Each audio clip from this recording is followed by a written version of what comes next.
Charlie Rose is also a member of the Council on Foreign Relations, and they start off this conversation, you know, it's sort of an austere setting with a black, you know, backdrop and this, you know, a simple wooden table between them, and Charlie's got this book in front of him, and he looks at the book and he looks at David Rockefeller and says, "Why in the world did you write this book?" Because it's very damning, it's very honest, it's very open about what Mr. Rockefeller is up to. And again, his response, I think, is very telling. I wanted people to know how important I was in shaping world events in the 20th century. I'm the guy that introduced Anwar Sadat to Henry Kissinger.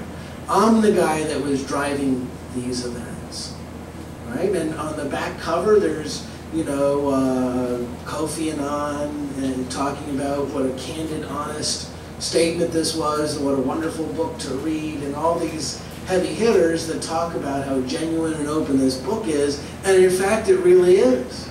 Now interestingly, you can buy this book on Amazon.com for about $7 or so. I own several copies, and you have these admissions themselves. Now let's talk about how it is these things are accomplished and what David Rockefeller means by creating this one world government and what he talks about with regard to conspiring against the United States.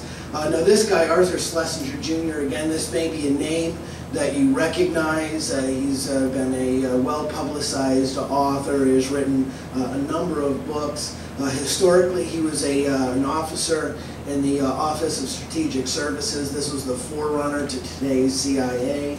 He was a co-founder for Americans for Democratic Action, which again, those of you that perhaps are a little bit more experienced will remember that as a radical communist front organization in the 60s. He was a special assistant to JFK, a very influential advisor and court historian. Now, if any of you have actually read his stuff, it's very boring, it's very dull. He's nonetheless won several Pulitzer Prizes, which again, these things are sort of handed out to the anointed people to sort of prop up their resumes. So for example, if you're still scratching your head about how it is a guy that has now started, I guess his 4th war in Libya, his 5th war in Yemen, and all sorts of other stuff, how he was awarded a Nobel Peace Prize, right? This is the same concept that comes into play. There's not merit that's involved in this. This is done to sort of prop up their standing so that the American people will say, oh, he's an expert, we better listen to him. That's what it's all about. Now, in the Partisan Review, a rather arcane academic journal in the May-June edition of 1947, he really lays out what it is their plan is. And this is actually, he's reviewing the Soviet revolution, he's reviewing the Soviet experiment, and he says, look, this is really a mess. It won't work at all, and specifically because the revolution changed so drastically to communism that the opposition to communism still existed. And what he said is we need a different plan that is longer in its gestation period, but the key benefit to that is it destroys its opposition in that process, so that when you have the complete transformation, there no longer exists any opposition that can really be a threat to the system. So he says on that basis, we have to implement socialism by piecemeal gradualism, little bits at a time. And I think if you look at what's going on in our society, when you look at what's happening in our government, that's exactly what's happening in our society now. It's piecemeal gradualism. Now he points out that he says, look, it is critical that the American people not know what is happening and don't understand who's pushing this agenda, because the middle class is targeted for destruction. I mean, that has to be a function of this change to socialism. And if they understood what was happening and they understood who was pushing this, they certainly wouldn't put up with it. They would revolt, they would push back, and they would stop this piecemeal gradualism process. So essentially operating in the shadows becomes a key feature of what has to happen. Now, another intellectual mentor to these folks, and I mean, again, this is not like there's a total agreement, was a fellow by the name of Carroll Quigley. Now, he came to quite some prominence during the Bill Clinton administration, when Bill Clinton took the floor at the 1992 Democratic Convention to accept their nomination to run for president. He talks about Carroll Quigley, this professor he had at Georgetown University, being his intellectual mentor and guide to get to the point where he was. And that's an accurate statement. In fact, Professor Quigley served as an intellectual leading light for the socialist movement here in the United States for a generation of politicians. He wrote a number of books. Prominent among them is this book called Tragedy and Hope. And in this book, he says the following: there does exist and has existed for a generation an international Anglophile network. I know of the operation of this network because I have studied it for 20 years and was permitted for 2 years in the early 1960s to examine its papers and secret records. I have no aversion to it, but in general, my chief difference of opinion is that it wishes to remain unknown, and I believe its role in history is significant enough to be known. So again, he's pointing out here that yes, there does exist this organization. It does operate in secret. And really what he's talking about here is that he felt at this point in history that things were so far advanced that they could operate much more in the open, because the American people had been significantly dumbed down, had been significantly sidelined, that they could operate in the open. But that wasn't the general thought. The other thing that he points out, and I think is critical as an understanding to what's happening in our country, is the following. He says, the argument that the two parties should represent opposed ideals and policies, one perhaps of the right and the other of the left, is a foolish idea. Instead, the two parties should be almost identical so that the American people can throw the rascals out at any election without leading to any profound or extensive shifts in policy. And examine the logic that Professor Quigley is employing here, because I think it's important. If you look at just the budget, for example, right, in November 2010, I would argue that the overwhelming, resounding message to Congress was cut spending, that we are on a track for absolute fiscal disaster. We have to cut spending, right? And when the first budget issue came up for the 2011 budget, did we cut spending? No, not at all. I mean, not one dime. They touted some spending cuts that really just seem so insignificant as to be ridiculous. And then when further study was done, it turns out that there was actually not one dime of spending cut off the budget. And I assure you, what we are going to see with this federal deficit, with this federal debt limit, is again a total cave-in by the Republican Congress. And consider, the Constitution makes it abundantly clear that the House of Representatives, and only the House of Representatives, is in charge of the checkbook. Now, we've got Republicans and folks that pledged fiscal responsibility that have a majority in the House of Representatives. If they wanted to defund Obamacare, it would be defunded. If they wanted to rein in spending, they could rein in spending, because they're the ones in charge of the checkbook, right? And if the Senate and the President said, oh, well, we'll shut down government, you know what? Maybe that'll happen, but there's an understanding that it is the House of Representatives that is in charge of spending, right? So it's not the House that's in the wrong, it's the Senate and the President, right? Now, if Americans actually understood their Constitution, they would understand that this threat of shutting down government, right, would be the Democrats' fault at that point. It would not be the Republicans' fault. But are they going to have the backbone to do it? No. And you see on the other side, the Democrats, right? I mean, everybody remembers the whole Scott Brown election, and we're going to stop Obamacare. We didn't stop anything. And in fact, now we got another liberal senator in there who's voting with the Democrats most of the time, and a lot of Tea Party people gave money and effort and everything else to these people. And he stabbed them right in the back. And what we're seeing today is exactly what Carol Quigley pointed out. These Republicans that were elected specifically for the reason of reigning and spending are stabbing us right in the back. And so we have to understand that concept. Ultimately, what we have here are not two parties, but rather two retail outlets for the same general policy. So we'll call them the Rockapubs and the Rockocrats. And the names I've got up here, I can assure you that when you follow the money, and again, as a prosecutor, follow the money. That's what, we were always taught. That's how I was trained, especially on financial crimes, right?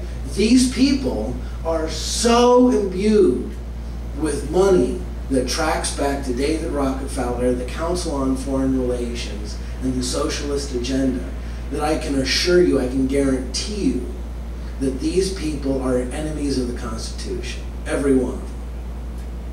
Every single one of them. Now, some may be less knowing, others perhaps more, but these people, every single one of them, are pushing this agenda, without question.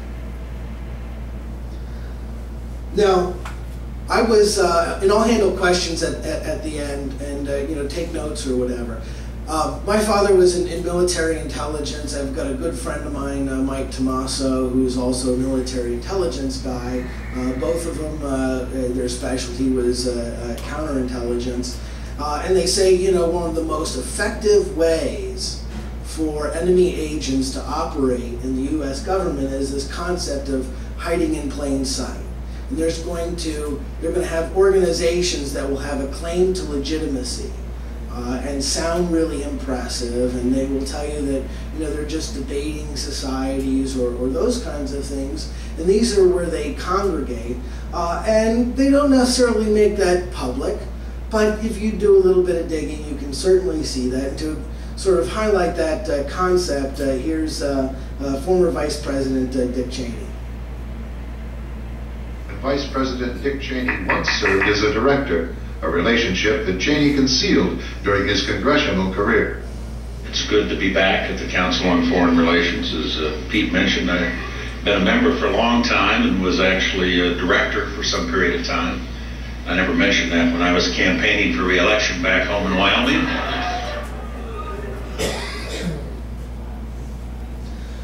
Now in this slide, I don't expect you'll be able to read the names, but hopefully you can see there's a number of bold print names. This is all the executive offices from president down to ambassadors, chief members of the executive department from 1929 through, this was actually done in the Clinton administration. All of the bold names here are members of the Council on Foreign Relations. And I put this up to give you the idea of the infiltration of the Council on Foreign Relations into government, and also to point out this, that if this were a situation in which this many members of a group that has a very defined goal of dismantling United States sovereignty and promoting international government within the auspice of the United Nations, if this many members of any other organization were in federal government, well, the media would really be talking about it. If you had that many members of the KKK, oh my gosh, that's all they'd be talking about. If you had this many members of Gun Owners of America, oh, they were overrun with gun nuts in government. That's what the media would be talking about. But yet all these members of the Council on Foreign Relations and the media is not really talking about it. Perhaps a good number of you here today, before I brought up the name Council on Foreign Relations, had never really even heard about it before today, or had really no idea what they were involved in, right? Because the media is not talking about that. And we're going to get to that in a minute. First, let me give you an idea of the critical nature of the role that they play in making policy decisions on the federal government. Now, This is Hillary Clinton, your favorite woman in a mouse suit. This is Richard Haas. He is currently the president of the Council on Foreign Relations. He also served in 2008 as Mike Huckabee's chief foreign policy advisor. And here's Hillary explaining how critical the CFR is in making policy decisions. Thank you very much, Richard, and I am delighted to be here in these new headquarters. I have been often to, I guess, the mothership in New York City, but it's good to have an outpost of the council right here down the street from the State Department. We get a lot of advice from the council, so this will mean I won't have as far to go to be told what we should be doing and how we should think about the future. So there have been members of the Council on Foreign Relations that have been on the inside, that have come to the realization of exactly what they were about and got out and blew the whistle to the extent they could. There's many examples of that. In fact, there was a guy named Sproul Braden, who is at the same time a member of the Council on Foreign Relations and a member of the John Birch Society. But for our purposes, I think chief among them is Admiral Chester Ward. He was, I believe, the Marine Commandant at one point. He was a member of the Council on Foreign Relations for 14 years. Then got out, joined the John Birch Society, and toured the nation for a number of years, talking about his experiences at the Council on Foreign Relations. And here's what he had to say, a couple of key things. First, he said, the main purpose of the Council on Foreign Relations is promoting the disarmament of U.S. sovereignty and national independence and submergence into an all-powerful one-world government. In order to achieve that goal, he explained that once the ruling members of the CFR have decided that the U.S. government should adopt a particular policy, the very substantial research facilities of the CFR are put to work to develop arguments, intellectual and emotional, to support the new policy and confound and discredit intellectually and politically any opposition. Now, let me put that to the test of your own recent knowledge so you can see that play out.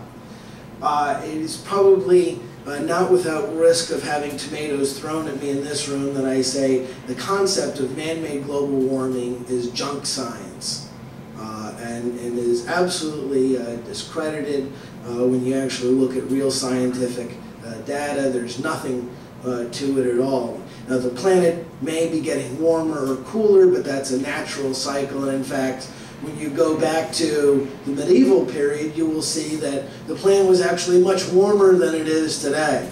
And I think most scientific evidence would point out that warmer is actually better, that this was a net benefit to us, and certainly not something that's going to be catastrophic in any way, shape, or form. Yet what you will see in the media, on CNN, on NBC, on ABC, on CBS, is catastrophic global warming is here, and we have to do something about this, and we have to limit energy, and all these kinds of issues.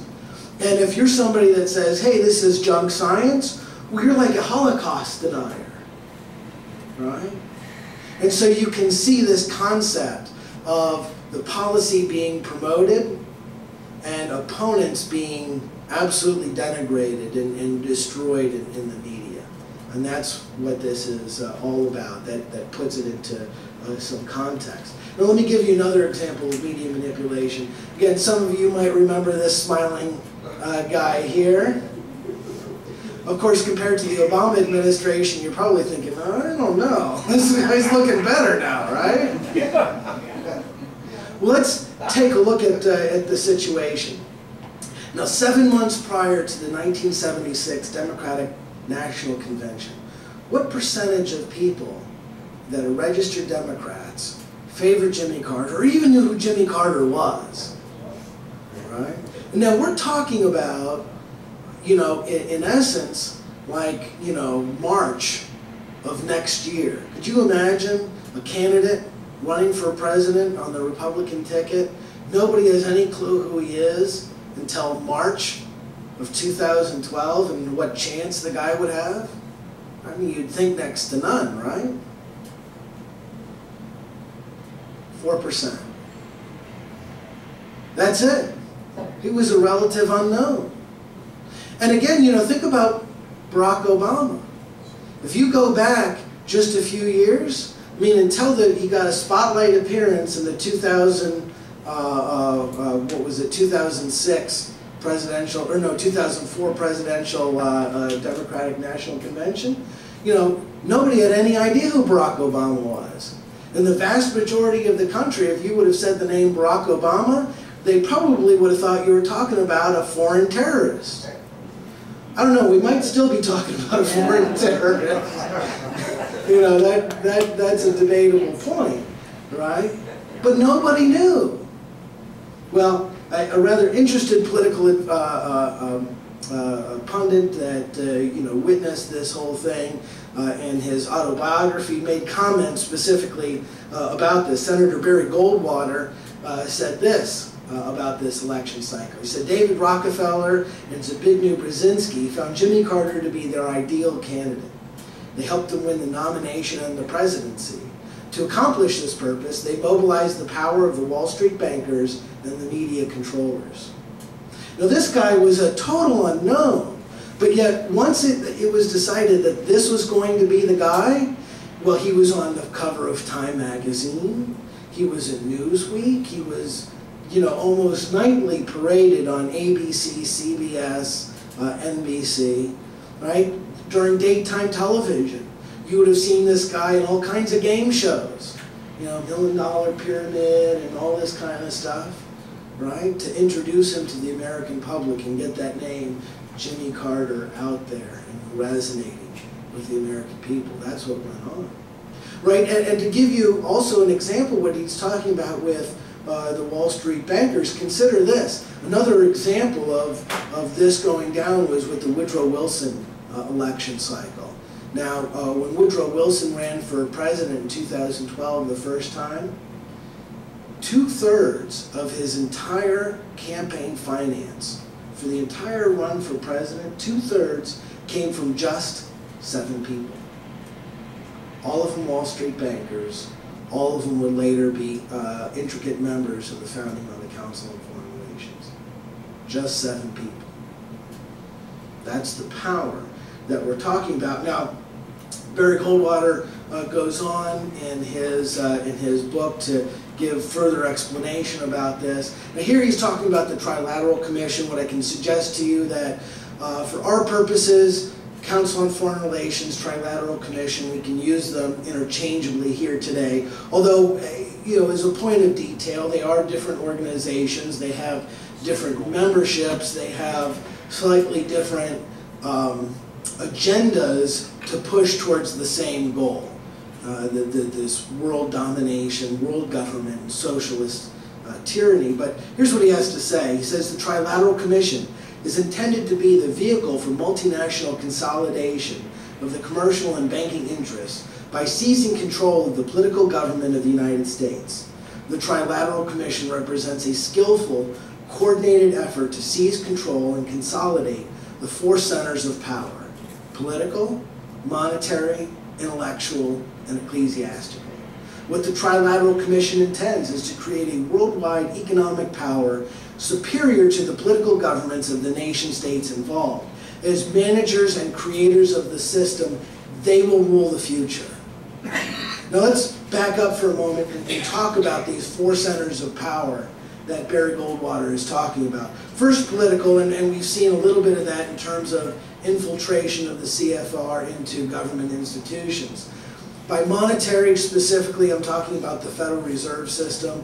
Most Americans are completely unaware that the Federal Reserve Bank is not a federal bank at all. It is a private banking cabal owned by private bankers, controlled by private bankers. Does the president get to choose the members of the Federal Reserve Bank?